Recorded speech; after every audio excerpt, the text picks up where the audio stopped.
DCGB 729 kHz. Enod sa Bareta, Enod sa Gabos. Kami po miyembro kan KBP, kapisanan ng mga broadcaster ng Pilipinas. Oras mga tugang, alas 12:48.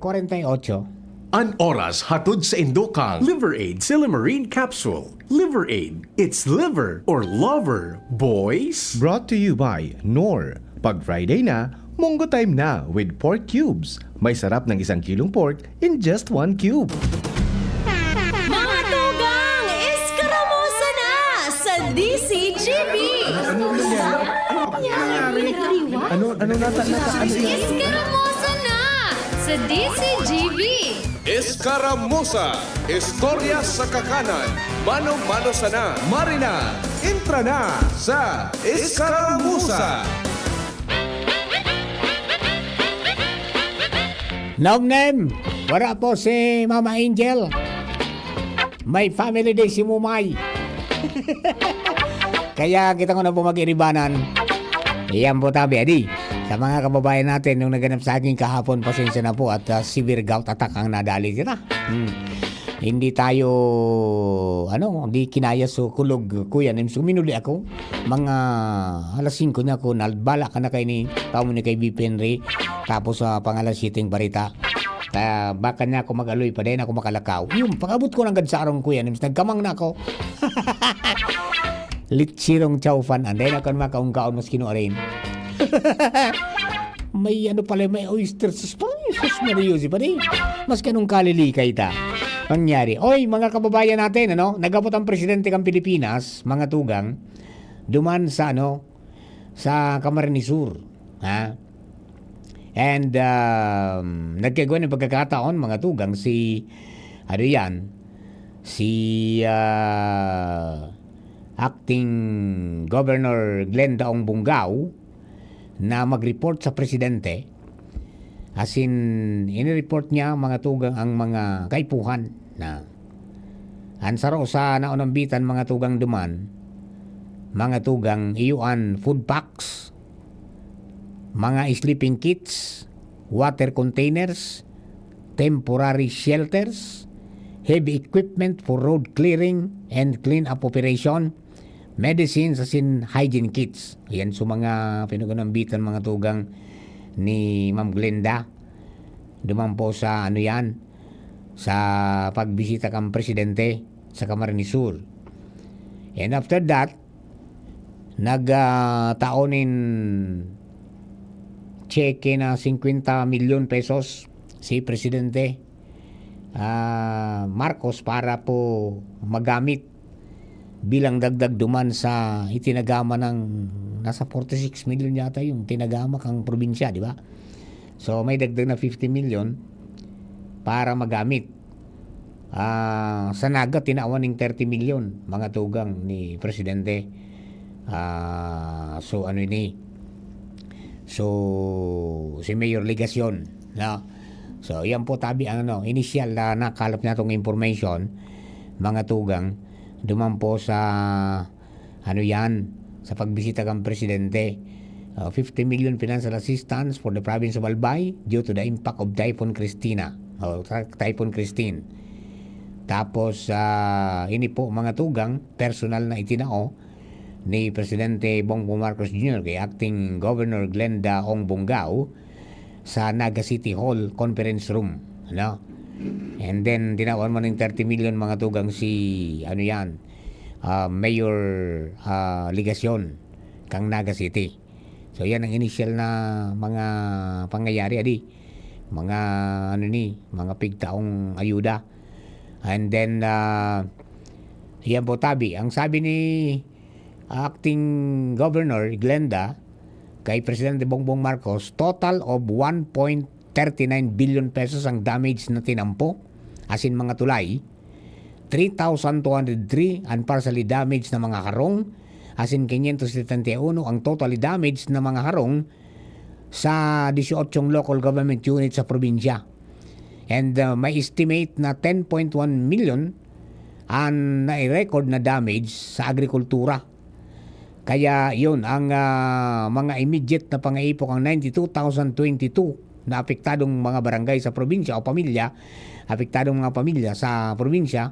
Iyan po yung food packs, sleeping kits, water containers, temporary shelters, heavy equipment for road clearing and clean-up operation, medicines as in hygiene kits. So, kung makarumduman po nindo, ang provincial government nag-alokar ng Quick Response Fund na 46,540,538 pesos according to reports. O yan po tabi ang update sa pagbisita po ang presidente. So hopefully ang tulos, makabangon tulos, pero ang talagang pigubantayan hindi pong immediate man na pag-aksyon mga tugang kang mga kang gobyerno duman sa mga residentes kan barangay Burabud sa Libon na deklarado na po itong dahil na pwede istaran, so dapat may value na. Tamag yan si Kapitan, abo na magbalik duman. Delikado ngayong maray. Ayan po tabi, adi. Duman po sa mga kabarangay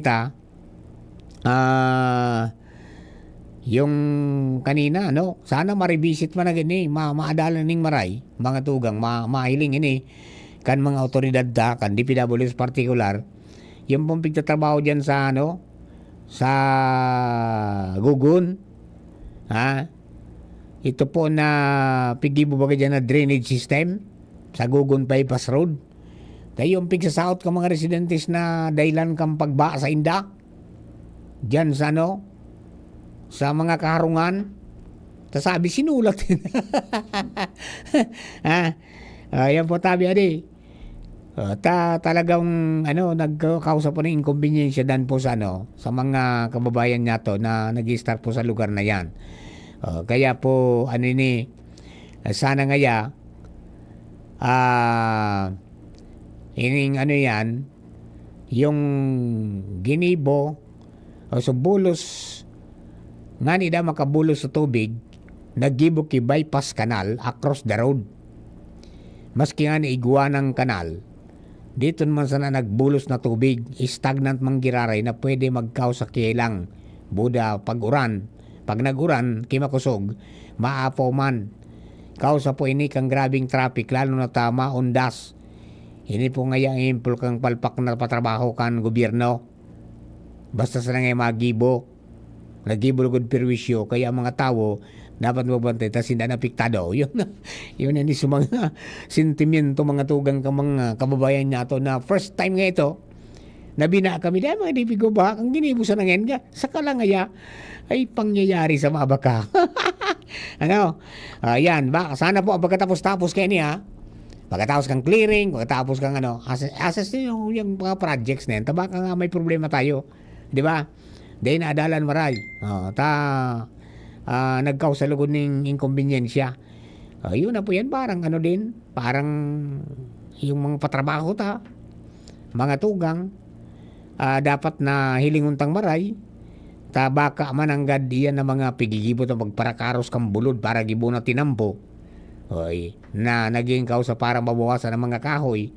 Kasigitan para lod ki kahoy. Tapos sa mga salog ko yan na dinivert, di ba? O sabi baga kang mga gurang, iningan din aram ka mga modernong ininyiro ngunyan na natura ngaya kiklamar giraray ang dati nasa inda garaw ngayon ng pawikan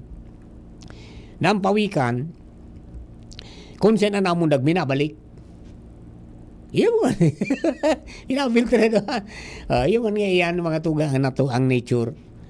Kaya nga niya dahil mong pagiroon ang daga nganing dahil ka perwisyong kang daga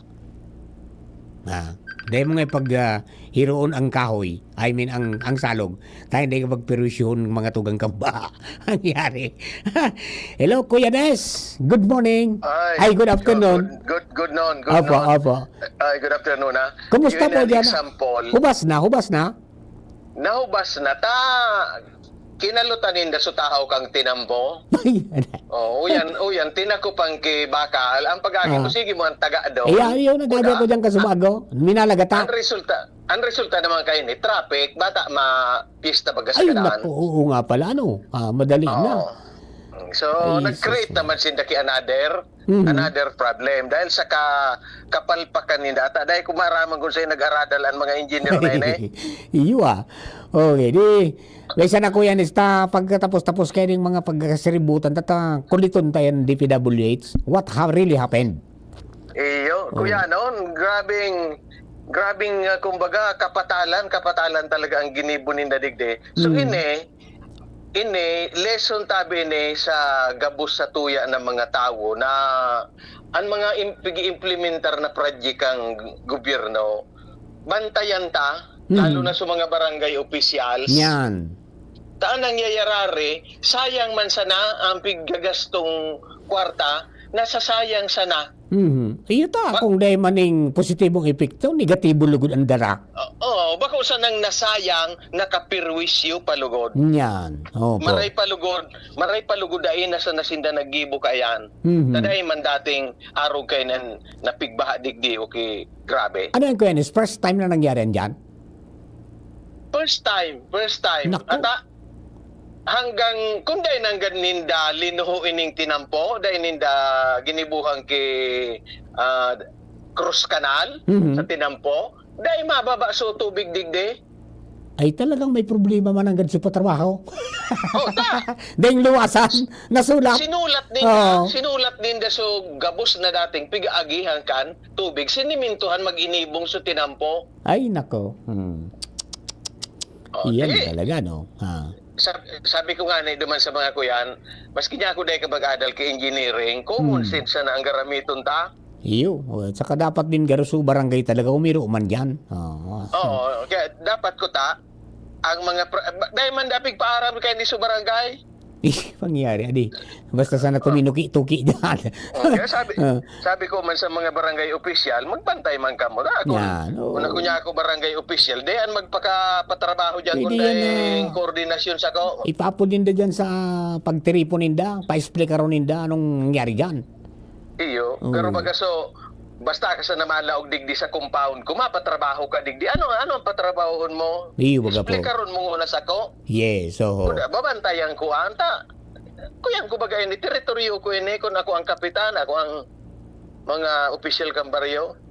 Iyo po. Okay.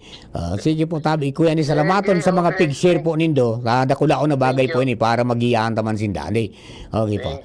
Thank you very much Kuya Nes. Mga tugang, yan po si Kuya Nes, ang satuya po na amigo and nakasapar mga tugang ning ano yan, ning problema, ning baha. Dahil po duman sa epekto kang patrabaho na puminalpak. O yun man agad may nali ako duman na so dati bagang malinig na tinambo na dyan sa may crossing, sa may Bicol, ano yan, so cemetery dyan, tapos may gasolina ng Bagadigde, so bypass road, dati, dahil man itong, kunyan, dahil man itong, babalyuang ka na, kunyan, iguana, taduman palang pinaagi, subaha, nayaon duman natipon mga tugang sa tubig, natipon duman sa sa residential areas, ay pangyayari sa buhay ta. Ay mga bigaw sa DPWH, pakiriparo man tabi ta. Bakay man pwede na tamili may budget kita. Fight sana kitang fight.